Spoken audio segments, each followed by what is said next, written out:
Joliba Afternoon News. Au Mali, le Premier ministre Dr Choguel Kokala Maïga reçu en audience par M. Antonio Guterres, secrétaire général des Nations Unies. L'essentiel des échanges dans cette édition. Finale de l'Afro-Basket 2021, le Mali tombe face au Nigeria. À l'international, le volcan a arrêté de cracher de la lave et descendre aux Canaries. Mesdames et messieurs, bienvenue au journal sur Joliba TV News. En marge de sa participation à la 76e Assemblée générale des Nations Unies, le Dr Choguel Kokala Maïga, Premier ministre, chef du gouvernement, a été reçu en audience par M. Antonio Guterres, secrétaire général des Nations Unies. Les deux personnalités ont échangé sur la coopération entre le Mali et les Nations Unies sur les défis auxquels le Mali et la MINUSMA sont confrontés dans le cadre de la sécurisation et la stabilisation du Mali et de leur volonté commune d'œuvrer à la réussite du processus de la transition en cours. Le 3e congrès ordinaire du Parti pour le développement économique et de la solidarité PDS a eu lieu samedi au Centre international des conférences de Bamako. Adama Sanogo nous fait le point. Venus de plusieurs régions du Mali, les membres et sympathisants du Parti pour le développement économique et de la solidarité PDS ont pris d'assaut le Centre international des conférences de Bamako pour le 3e congrès ordinaire du dit parti. L'événement est placé sous le signe hommage au général Amadou Toumani Touré. À rassembler, réconcilier et reconstruire, comme vous avez vu le slogan sur le tableau. Nous intégrons votre doléance qui est déjà prise en charge et nous nous ferons le devoir de pouvoir réussir cette mission. Et c'est dans cet élan d'action que nous estimons qu'on peut faire un Mali. On peut faire un Mali par et pour une nouvelle génération. Lors de ce 3e congrès, feu Amadou Toumani Touré, décédé le 10 novembre 2020, a été apprécié par le parti et les amis collaborateurs. Il était une fois une idéologie, il était une fois une vision, tous sous-tendus par un patriotisme et un amour pour le Mali. Vous l'avez appelé pionnier prodige de la démocratie, soldat de la démocratie, homme de paix et de bienfaisance, ami des enfants. Vous l'avez considéré comme un serviteur de l'humanité. Il était affable, courtois, simple, sympathique, doué d'un grand sens de l'amour et de l'honneur et du respect de l'autre. Après les éloges, place aux confidences. Anankura Moussa Sissoko, le décès d'Amadou Toumani Touré a fait que plusieurs projets n'ont pas été réalisés au Mali. ATT est mort insatisfait. Je vous le dis parce que j'ai l'honneur d'être un de ses confidents. Il est mort insatisfait parce qu'il avait encore des dizaines de projets non réalisés qu'il comptait réaliser. Des dizaines, je dis. Pour la survie du Parti pour le développement économique et de la solidarité, PDS, ses membres rassurent que la relève sera assurée, comme le général Amadou Toumani Touré l'a toujours fait et souhaité. Le mouvement Espoir Malikoura a animé samedi un point de presse à son siège à Maniambougou. Le but de ce point de presse était de mobiliser ses militants pour dénoncer la crise que traverse le Mali. Cheikh Oumar Sissoko, président de MK, au micro de Moussa Tembini. La conférence de presse que nous venons de donner dit assez clairement que nous ne devons faire des accords, des contrats qu'avec les États. D'un État à un État. Nous devons faire les accords avec la Russie, pour ce qui est du cas spécifique de Wagner. Si la Russie demande à Wagner de suppléer au travail qu'on lui demande, c'est de la sous-traitance de la Russie, ça c'est l'affaire de la Russie. Mais en ce moment-là, la Russie sera responsable de tout ce que leurs militaires et leurs sous-traitants comme Wagner vont avoir à faire dans ce Mali-là ici. L'État français, par les déclarations de leur ministre des Affaires étrangères, est en train de nous nier notre souveraineté.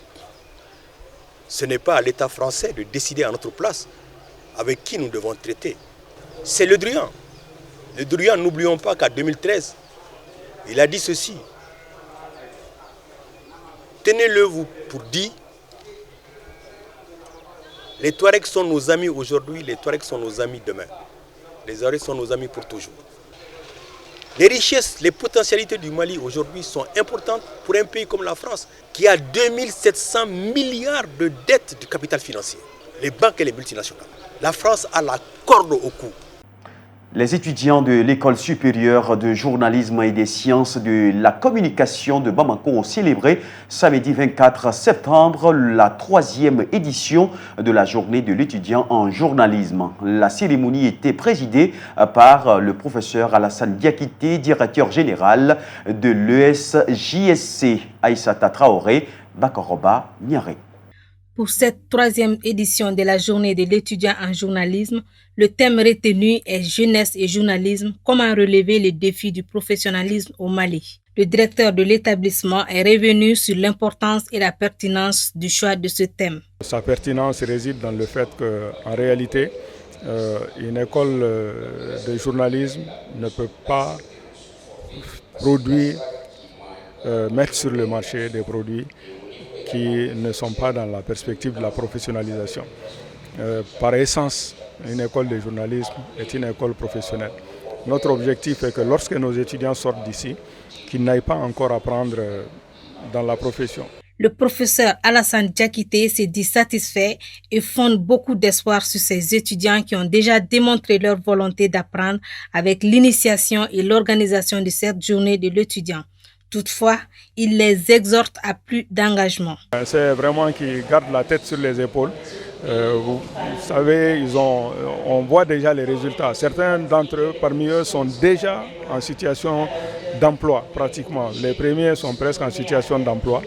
Et donc, le conseil que je leur donne, c'est qu'ils gardent la tête sur les épaules, qu'ils restent modestes et qu'ils soient conscients du fait qu'ils ont encore beaucoup de choses à apprendre. Pour Makan Fofana, représentant des étudiants de l'ISJSC, l'objectif de ces journées est d'instaurer un cadre d'échange entre les étudiants et le corps professoral, mais aussi répondre aux défis qui s'imposent aux étudiants et aux enseignants. Pour cette présente édition, l'engouement était au rendez-vous.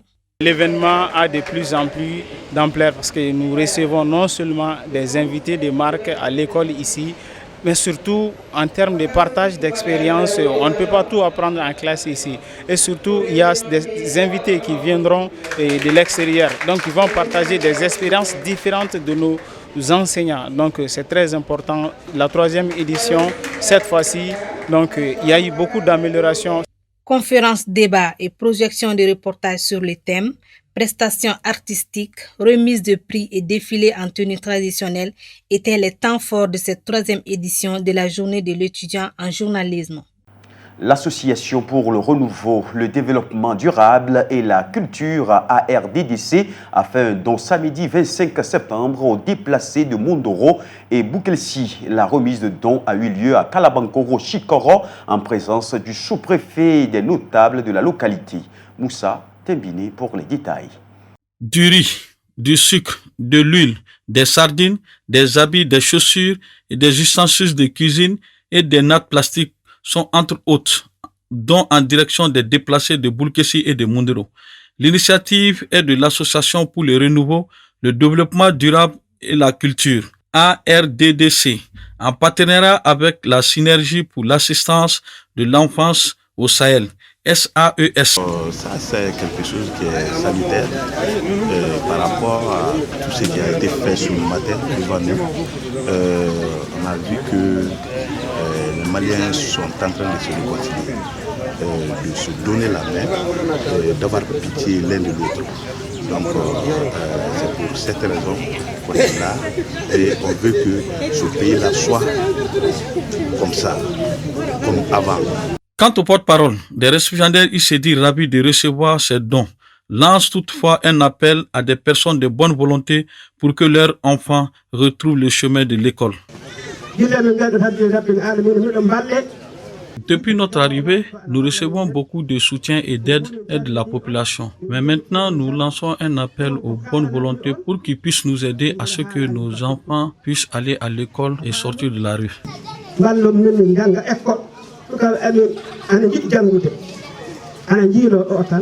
Le président de l'association embauche dans la même trompette. À l'endroit des plus hautes autorités de ce pays, à commencer par le président de la transition chef de l'État, parce qu'il a des services d'action humanitaire, nous leur demandons de vraiment penser à se déplacer là. Parce qu'en fait, ces déplacés-là sont laissés pour compte. Donc vraiment, après le président de la République, nous adressons également un cri de cœur au niveau des deux ministères, le ministère chargé de déplacer, également le ministère chargé des questions humanitaires, pour qu'ils puissent intervenir, pour que vraiment des actions concrètes puissent être menées pour vraiment soulager cette population. Ensuite, au niveau local aussi, nous appelons les autorités locales, à commencer par le maire, les autorités administratives, les sous-préfets, pour qu'ils s'impliquent personnellement, parce qu'en fait, la situation est très critique. La remise de ces dons et une photo de famille ont mis fin à la cérémonie. Le Front populaire des jeunes a tenu un meeting ce vendredi 24 septembre 2021 à la Maison de la Presse. Objectif, dénoncer le mode de gouvernance du gouvernement Dr Choguel Kokala Maïga et demander de surseoir la mise en place de l'organe unique de gestion des élections. Moussa Tembine. Aujourd'hui, on s'est réunis parce que la communauté malienne est très fatiguée. La vie coûte excessivement cher. La viande, le riz, le sucre. On demande au gouvernement de convoquer la chambre de commerce, le Synagodem, pour alléger les prix des denrées alimentaires. Il y avait un cahier de charges que le Front populaire même a déposé au niveau de la primature, c'est qu'il y a la vie chère, l'insécurité. On a vu que le Premier ministre ne travaille pas trop sur l'insécurité, la vie chère. Et puis le problème de l'organe unique. Pour mettre l'organe unique en place, ça peut prendre 2 ans, ça peut prendre 1 année. Donc aujourd'hui, les élections sont prévues en mois de février. Donc l'organe unique, on ne peut pas le mettre en œuvre. Quand vous le mettez en œuvre, ça peut prendre 2 ans, 3 ans, 1 année quelques. Donc c'est pour cela que nous demandons à l'administration territoriale de réviser les fichiers électoraux, donc d'organiser les élections rapidement. Notre position, on nous a donné l'invitation, le Front populaire des jeunes.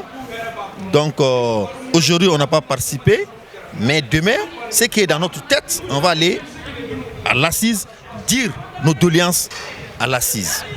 Un mot de culture dans cette édition. Malgré son physique peu ordinaire, ses phrases difficiles à décoder, il est parvenu à s'imposer dans l'univers musical et artistique africain d'aujourd'hui.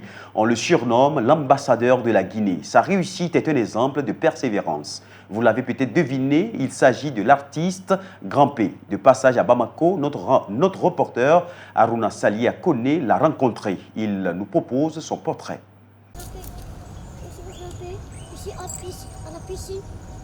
Comme son apparence physique extraordinaire, son destin aussi sort de l'ordinaire.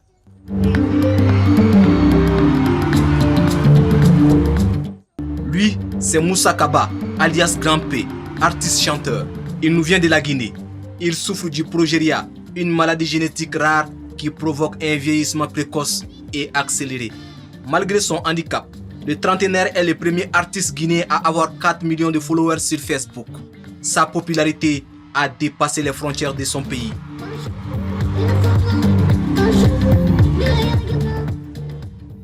Ici, il prend un bain de foule au monument de l'indépendance du Mali à l'occasion du 22 septembre 2021. Toutes les stars du continent veulent poser avec lui, comme ici avec le footballeur togolais Emmanuel Adebayor, ici avec la famille Pogba ou encore là avec Kofi Olomide.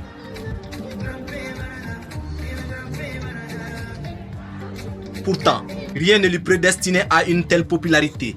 Tout est parti de cette vidéo, début 2019, où il se bagarre avec cette dame. La vidéo fera des milliers de vues sur YouTube. C'est de là qu'il sera détecté par Alpha Silla.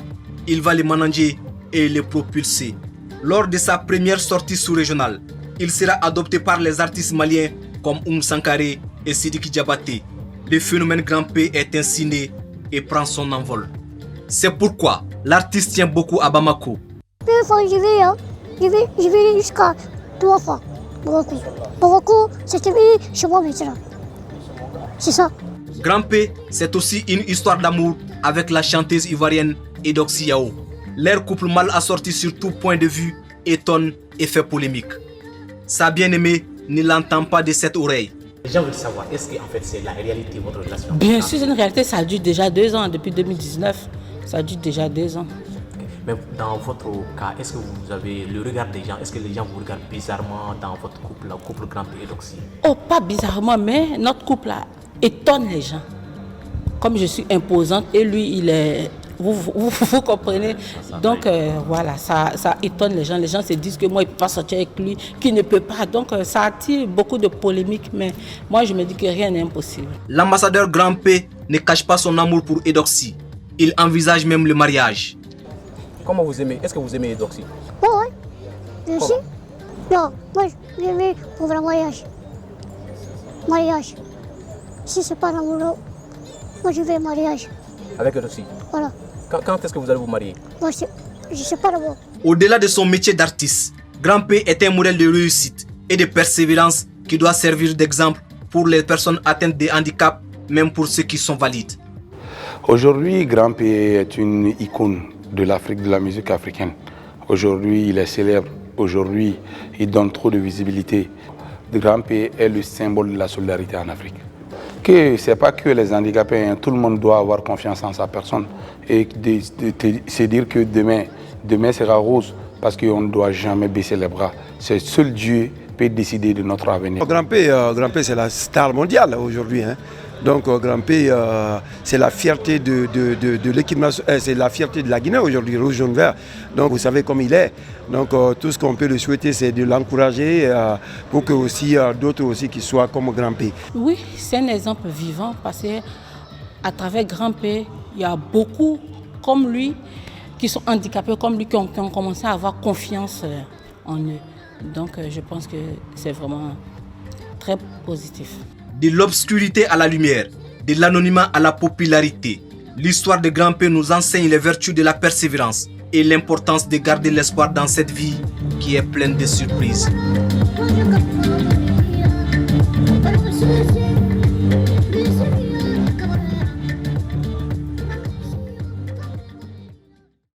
Je l'évoquais dans les titres, les Aigles Dames du Mali ont perdu hier en finale du championnat d'Afrique féminin de basketball 59-70 face aux Tigresses du Nigeria. En quête d'une deuxième couronne continentale en catégorie senior dames, le Mali avait en face de lui le Nigeria, un adversaire coriace qui remporte pour la 3e fois consécutive ce trophée. Le Mali termine ainsi 2e du tournoi suivi du pays organisateur, le Cameroun qui a battu le Sénégal en petite finale 53 contre 49.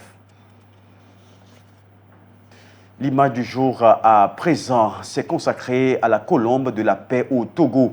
Il s'agit d'un monument d'une colombe blanche perchée sur un globe tenant un brin de laurier dans son bec dédié à la paix au Togo. Situé à l'entrée de la ville de Lomé, la capitale togolaise, à un grand carrefour, ce monument relie 4 des plus grands axes de la ville, tels les boulevards de l'Armée et du Mono, l'avenue Mamandanida et la route de l'aéroport. Cette image de la colombe de la paix est un dessin réalisé par le célèbre peintre Picasso en 1949 après la Seconde Guerre mondiale au Congrès mondial des partisans de la paix. Ce monument offre sans doute une beauté exceptionnelle à la ville de Lomé et attire plusieurs touristes à sa découverte.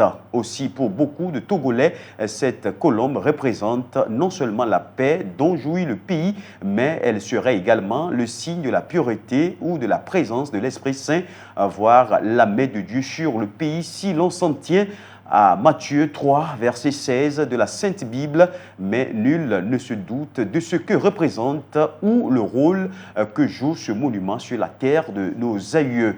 Le monument de la colombe de la paix cacherait en son dessous d'innombrables maléfices par lesquels le peuple togolais serait assujetti ou réduit à l'esclavage.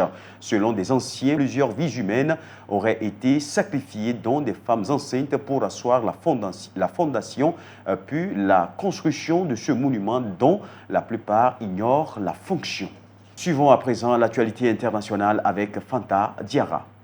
Entré en éruption il y a 8 jours sur l'île espagnole de La Palma, le volcan a arrêté lundi de cracher de la lave et des cendres, mais les scientifiques avertissaient que le scénario pouvait changer rapidement. L'activité du volcan s'est sensiblement réduite ces dernières heures à La Palma, a ainsi tweeté l'Institut des géosciences de Madrid graphique à l'appui d'une courbe rouge descendant brutalement.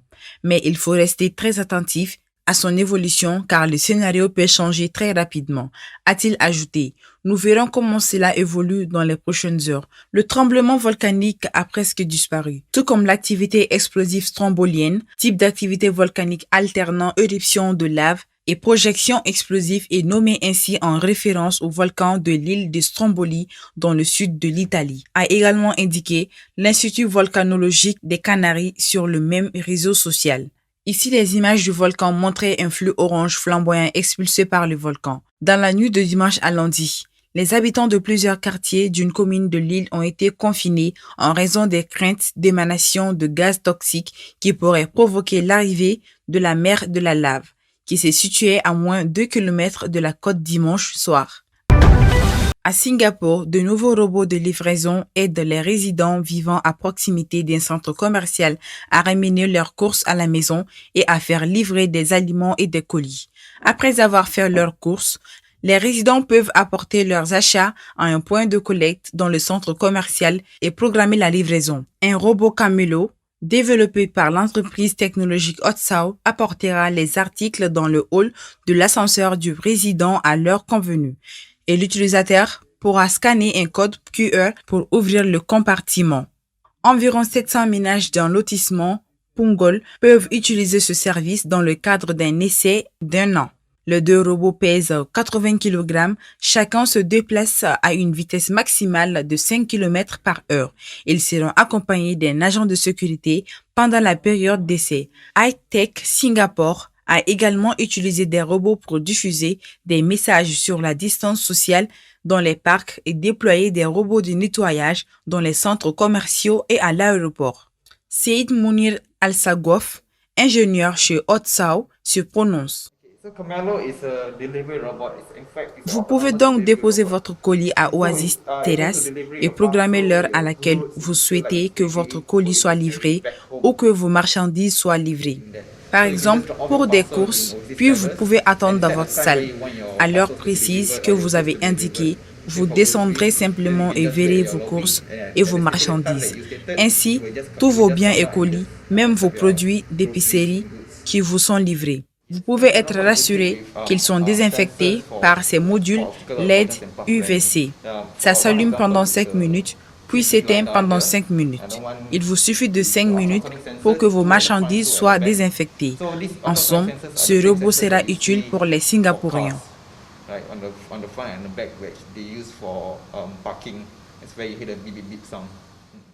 Mesdames et messieurs, cette édition s'achève ainsi. Merci à vous de l'avoir suivi. Très bonne suite de nos programmes sur Joliba TV News. Dans un instant, la météo. L'information reste en continu sur Joliba TV News.